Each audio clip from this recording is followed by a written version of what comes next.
Hey, welcome to my journey into Vlogmas Day 26. We are coming around the bend. What we're doing today is old-fashioned date nut bread. Do y'all remember that from back in the day? They don't make it anymore. You can find like brown bread, Boston brown bread, but it's not date nut bread. Come in the can, like a green bean can. Back in the 70s, my mama, she loved that stuff. So, of course, she got me hooked on it. It was a treat. We would slice it up, put a slab of cream cheese, put another slice, have us a nice little sandwich. So delicious. I wanted to make it over the years, and I just have never got around to it. I'm like, well, I'm going to make it, and I'm going to surprise my mama for Christmas. So, obviously, you're seeing this the day after Christmas, but obviously, I made it before Christmas. Well, I can't tell you right now how it turned out because I haven't made it yet.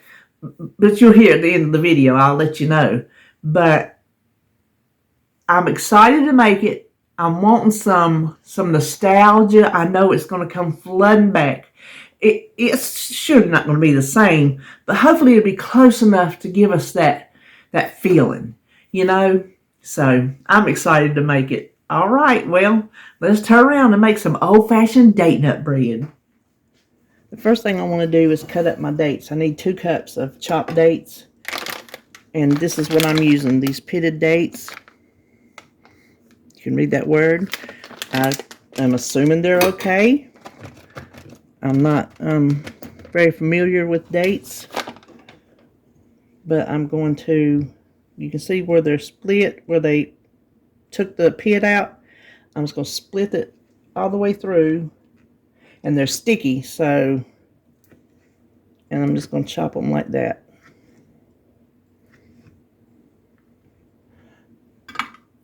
And we're going to chop until we get 2 cups. And I'm hoping there's 2 cups in this bag. What I forgot to tell you was, before you start chopping your dates, if you need to brew a pot of coffee, go ahead and do that. If you're making a Keurig, you can do it at the last minute. But you need 1 cup of hot coffee. It needs to be hot. So I have in here 4 tablespoons of softened butter, and I'm going to add 1 teaspoon of baking soda and 3/4 teaspoon of salt. And to that, I want you to see, that was the whole, I think it was a 6-ounce bag. So I think that's close enough to 2 cups to work. So we're going to put the dates in there, and then we're going to add the hot coffee. Let's see if we can get everybody down in there. And we're going to let this sit for, let's see, what does it say? 15 minutes. So we'll set the timer. And while that's sitting, I'm going to get everything else ready. Okay, luckily I caught it. We're supposed to add the brown sugar. I was rereading the recipe and I missed that. You need 2/3 to 3/4 cup of brown sugar, light or dark. And I opted for 3/4 cup of dark because I thought dark just sounded really good. So don't forget to add that. Oh, and go ahead and preheat your oven to 350. Our mixture set for 15 minutes. So now we're going to add in the rest of the ingredients. And I'm just going to stir it with a spatula. We need 1 egg. I think I'll kind of beat that up a little bit in here before we add the flour.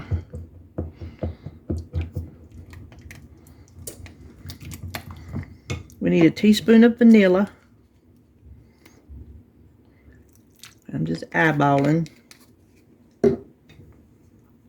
And then we need 1 3/4 cups of flour, plain flour, and a 1/2 teaspoon of baking soda. And we just need to stir this together. Now, you can also add, let me see, does it say a tablespoon? Yeah, a tablespoon of vodka or brandy. And it says it's just to enhance the flavor. But I don't keep that on hand, and I surely was not going to buy a whole bottle for 1 tablespoon. It just says it's optional anyway. So, I'm tell you, the smell of this bread is so good. And it's got that nice dark color. Now, I meant to tell you, this is a King Arthur recipe, King Arthur flour. And I will try to find it again and link it. Okay, I think we got everything done. Let me move this stuff out of the way. Now you need, let's see, it says 8.5 by 4.5. I don't have that. I have a 9 by 5. So it's going, oh, we're about to forget them walnuts. 1 cup of coarsely chopped walnuts. Oh my goodness, that's the nut part of the date nut bread. I'd have really been upset. I'd have just had to scoop it right back out and mixed it up real good.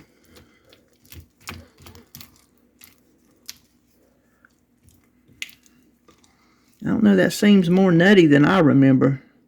I don't remember that many nuts in it. But anyway, I have a 9 by 5, so that is going to have to do. So let's see if we can get this in here. Now this will go, like I said, 350. 45 to 55 minutes. But after the first half hour, we're going to tin it loosely with some tin foil. And that's going to keep it from over browning. Oh, this smells so, so good. I sure hope it takes my mama back.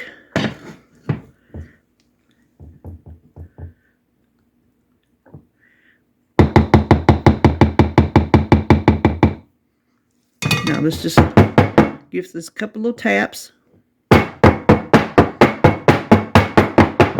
Just to settle it down in there. So I'm going to pop it in the oven and I'll be back. Okay, it has been 30 minutes and we're going to loosely tint this.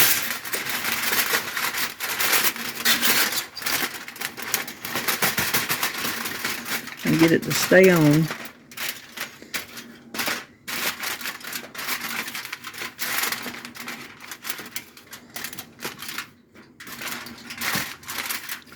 I think that'll stay. And pop it in there for another 15.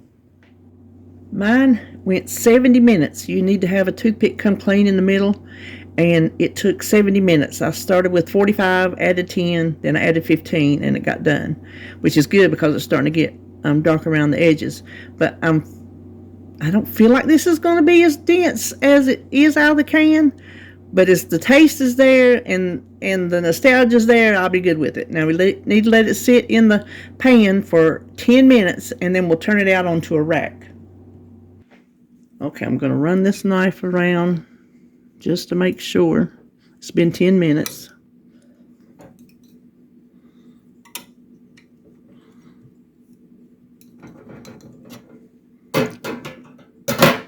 See if we can get this to pop out.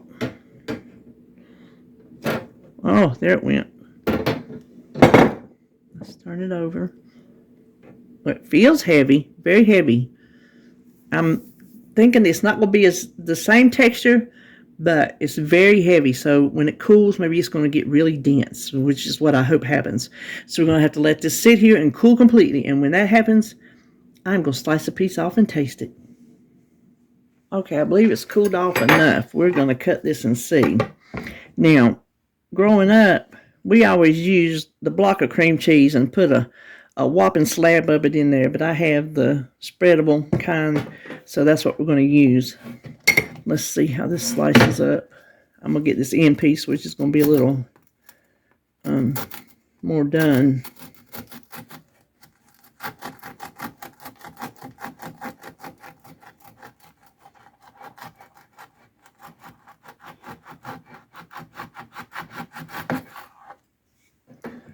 Oh, I gotta say, just by looking at it, yeah, this is a little done. That's fine. Oh, that's a good texture. Oh, that's a good texture.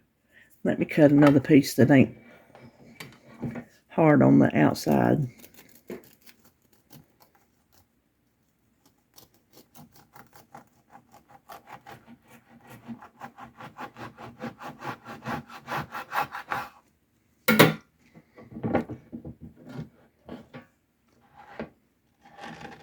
there. That is beautiful.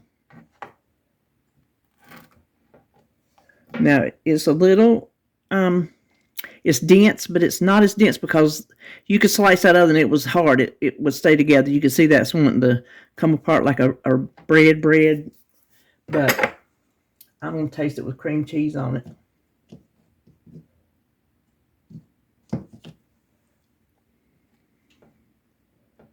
See if I get that sensation. Okay, hold on. Okay, let me tell you. It is not exactly like that out of the can. There's a little something missing. I can't put my finger on it. But it's doggone good. I think it'll be good enough that she's going to like it. With the cream cheese, oh, that's the way to go. I tasted this little piece by itself. That's how I know. I can tell with the cream cheese, there's some little flavor in there missing, but it is a good facsimile. Let's put it that way. So I'm really glad I made it, and this might be as close as you can get. I don't know, but I'm glad I made it, and I think Mama's going to enjoy it. So here you go, our old-fashioned date nut bread. Hope you enjoyed this video. Come back tomorrow for another Vlogmas.